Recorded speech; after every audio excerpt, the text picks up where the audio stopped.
Hey guys, welcome back to another episode of Why No One Plays. For today's installment, I want to touch on someone who used to be extremely popular a long time ago, but has gradually been in decline as time went on. The majority of champions in this series are usually obscure since day one, like Skarner, Yorick, and Aurelion Sol, but I did make a few episodes talking about once prominent picks like Ornn, Rengar, and Braum. For the latter group, there's a frequent occurrence you run into that sets up their downward spiral from why everyone plays into why no one plays, and I think this little fox is no exception to that. So let's spend some time today and discuss what happened to Ahri, the nine-tailed fox. Once respected for her well-rounded, consistently valuable kit, Ahri was a staple mage, someone every mid laner worth their salt would keep in their repertoire as that champion you just can't go wrong with. In a sense, she was to mid lane what Lee Sin is to jungle, Ezreal is to bot lane, Darius is to top lane, etc. An ancillary champion that people make sure they have on deck when in doubt. Unlike her counterparts though, time hasn't been very kind to her. She was in her prime between seasons 5 and 7, maintaining a pick rate that would very much have put her in like the top 10, sometimes going as high as 30%, which you don't see every day. Even more confounding is the sheer cliff from where she fell off, dropping abruptly in the middle of season 10 following some pretty impactful nerfs. Since then, she's been given 2 minor reworks, an attempt by Riot to see how she would perform after a series of power budget adjustments. To her credit, she was never a bad champion. Unlike Rengar and Ornn, who had long strings where they were performing below average, I don't think I remember a single patch where she was under a 50% win rate for more than a week or so. The statistics reflect her merits quite favorably, but much like other has-beens, her fall from grace stems from a combination of bad usability changes and a loss of identity. If we were to draw a spectrum of all mid lane picks when it comes to strengths and weaknesses, Ahri would be smack dab in the middle for having a splash of everything that could come in handy in a lot of situations. For one, she's ranged, meaning she automatically has a neutral game in that she need not engage her enemy head-on to interact with them if she chooses not to. Thanks to Orb of Deception, she has respectable wave clear. At max rank, she can effortlessly push minion waves or hold against a siege with just one ability. She can sustain herself in the neutral as well with her passive. Champions with non-combat sustain are pretty rare these days, and those who do have it are heavily restricted or limited in its rate of regeneration. Viego's Blade of the Ruined King has a passive where he strikes marked enemies twice, with the second strike dealing 20% damage and healing him for the portion of that damage. However, against minions that's only 10% healing, which essentially means none at all. Ahri's Essence Theft isn't always available, but every 4 or 5 abilities, she can heal for a massive amount, especially against a minion wave, enough to where by mid-game, a single Q can return 300 health or more. Ahri's mobility is a big part of her identity as well, as I'm sure we all know. Foxfire grants a surge of movement speed on use, and Spirit Rush grants her 3 short-range dashes with the same attack properties as Foxfire. Mages in general aren't really known for their speed, and so they greatly rely on positioning or range. This was a huge reason Ahri was so popular back then. Her maneuverability made her one of the safest blind picks in the mid lane. Let's also not forget her iconic Charm, a long-range skill shot that charms the first enemy struck, stopping any dash and amplifying Ahri's ability damage to that target. Well, I say iconic, but only in name. Almost every mage has that one range hard CC attack. Brand Sadoken, as I like to call it, shoutouts to my Street Fighter fans. Lux has a root, Nico's Tangle Bards, Zoe's Bubble, Syndra's Stun, Seraphine's Wavy Thingy, Leblanc's Chains. So despite an entire crowd control term being named after her, it's really nothing you haven't seen among other mages. In League of Legends, for a champion created long ago to maintain a strong level of popularity, they would either have to be a specialist or a generalist. When I say specialist, I don't mean the class by the way, I mean specialist as in someone who's good at a single purpose.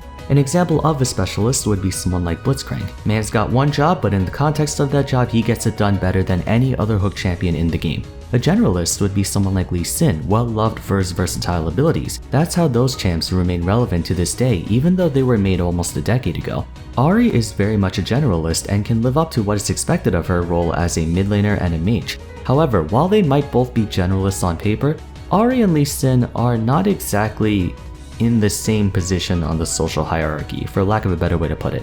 Among the 5 roles, top, mid, and AD carry value champions who are really good at one thing, while jungle and support favor those who can cover as many bases as possible, being the auxiliary roles. It's because of this that Thresh and Lee Sin withstood the test of time much better than Ahri did. That, and it's not what you have, but how it's used.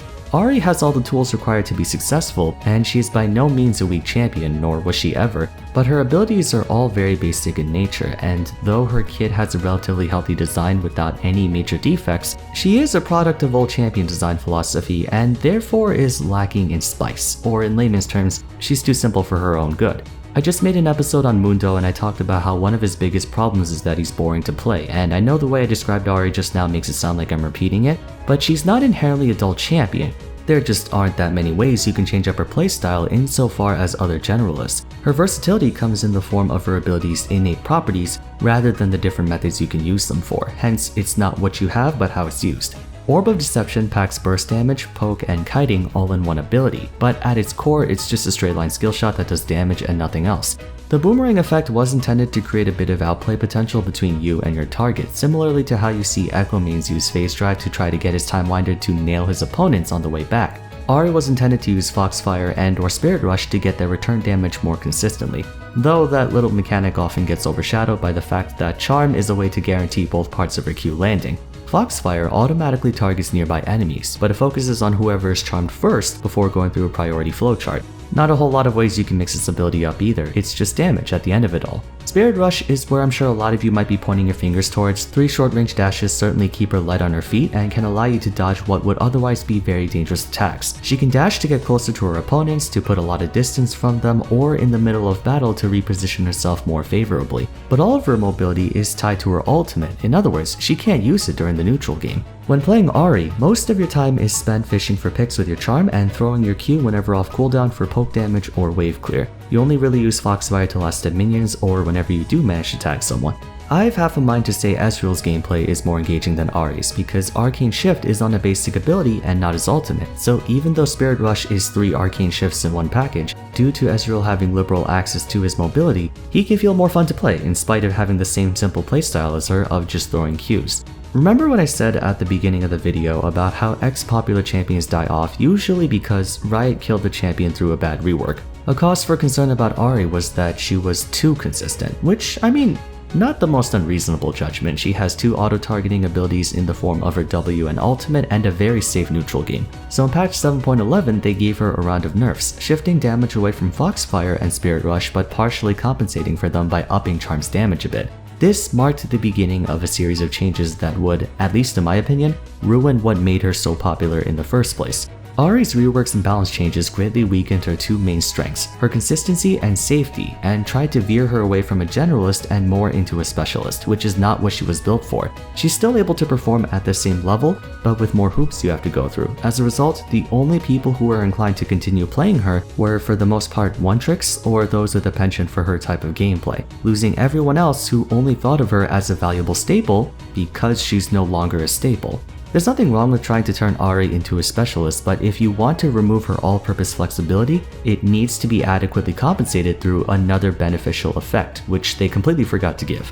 I mean, they didn't have to, but if we were looking at her with the goal of preserving her popularity in mind, then of course they have to. Patch 8.8 was the first mini rework she got. 2 things I want to point out in particular. Orb of Deception used to give her a short but massive burst of movement speed, kinda like Hen's Lightning Rush. This one really hurt because that boost alone was enough for her to reposition herself to land both hits of her orb, so she didn't have to use her ultimate. Then of course, there's the benefit of using this while running away. Ahri was one of the best mages at kiting thanks to this, but then they took it out. Charm also received a 20% damage amplification. Rather, it was reinstated. See, her Charm used to have this property before, but they took it out in patch 5.2 to make her more consistent. And then they backpedaled on it. It's Riot Games, that's part and parcel for them at this point. Anyways, this damage amp wasn't for free though, as Spirit Rush lost a lot of base damage with the AP scaling not fully compensating for it. Patch 10.18 was mostly a revert though, bringing back her old passive healing and moving the speed boost to Foxfire. Essentially, Ahri lost a lot of her mobility and consistent damage in favor of single target burst, indirectly nerfing her in the process because now almost all of her pressure is dependent on landing her charm, a slow and easily avoidable skill shot. She's always had that burst capability, but what made her popular was that she had that additional layer of safety with her mobility, so she could play either hit and run or burst. Now she can pretty much only play burst. Except all of that burst damage is locked behind landing an ability that can hit only one target versus almost every other burst mage's either massive AoE or more reliable accuracy.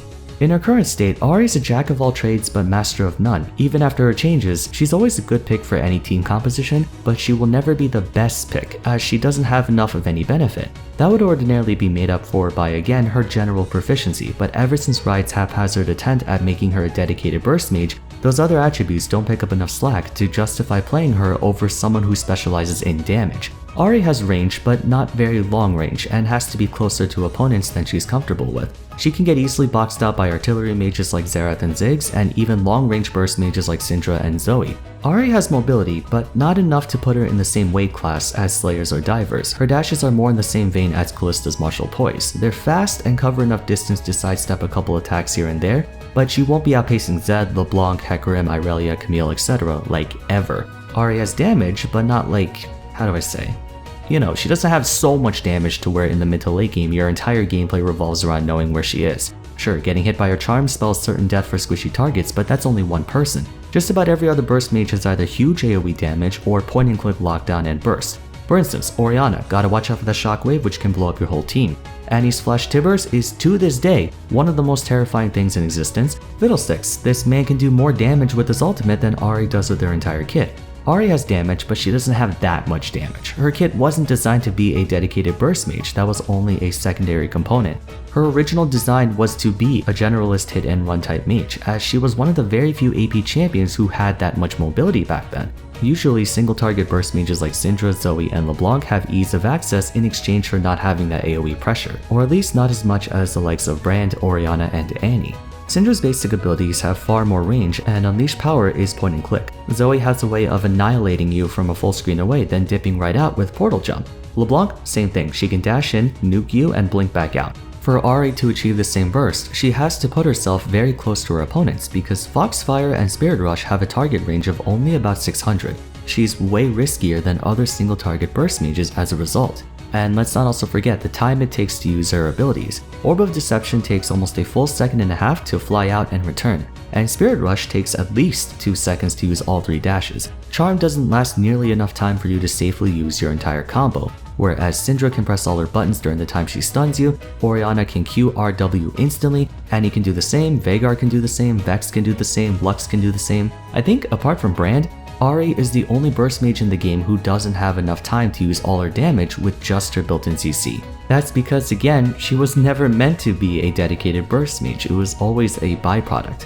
Her entire claim to fame was her status as a generalist. Mages are divided into 3 subclasses as opposed to the usual 2 in order to define their specific functions. I'd go so far as to say Ahri was the only generalist mage in all of League of Legends, which was demonstrative of her amazing 20 to 30% pick rate back then. She had a little bit of everything, enough poke damage for her to compete with artillery mages, low enough cooldowns for her to compete with battle mages, and high enough burst damage to compete with burst mages. That was her identity from the day she came out, in my eyes at least. So right now, something I believe that can be done to uphold her current gameplay but restore a bit of that lost consistency is to get Spirit Rush into a basic ability slot and out of her ultimate. That's what they did with Diana. Lunar Rush used to be her ultimate and Moonfall used to be her E, but not many played her because it felt too restrictive for her mobility to be on her ultimate. So they swapped them. Now Diana feels so much better to play, which is reflected by her high pick rate ever since. Doing the same for Ahri might work wonders for her. Almost every Ahri guide I read said that her biggest con was her over-reliance on Spirit Rush, so here's what I propose. Switch Foxfire and Spirit Rush. We can make it so Spirit Rush has only 1 dash, but lower its cooldown to be, 16 seconds rank 1, 8 seconds rank 5. To maintain her fluidity though, we can add a property where landing Charm on a champion resets the cooldown on her W, so she can still dash in, charm someone and burst them, then dash out. As for Foxfire, make it manually activated instead of auto-targeted. First cast brings out the 3 flames, you can then cast it 3 times again, 1 for each flame, and it will fly to whoever you target. This way her burst combo remains unchanged. Dash in, charm, Foxfire, and Orb of Deception, then dash out. But it will solidify her new identity as a burst mage while keeping that same consistency she had before. That's my idea anyway. I used to play Ahri a ton back when I was a mid main, but ever since the Q movement speed boost removal, I just don't like playing her anymore. That was what killed her for me. But let me know what you guys think about my idea, or if you have a better one in mind, then feel free to share it in the comments. That's it for today though. If you enjoyed, it would be awesome if you gave this video a like to show your support. Subscribe to the channel if you want to see more content like this. Don't forget to follow me on Twitter and join my Discord server. And lastly, check out my other Why No One Plays episodes if you haven't yet. But until next time, thank you all so much for watching, and I'll be seeing you again soon. Take care.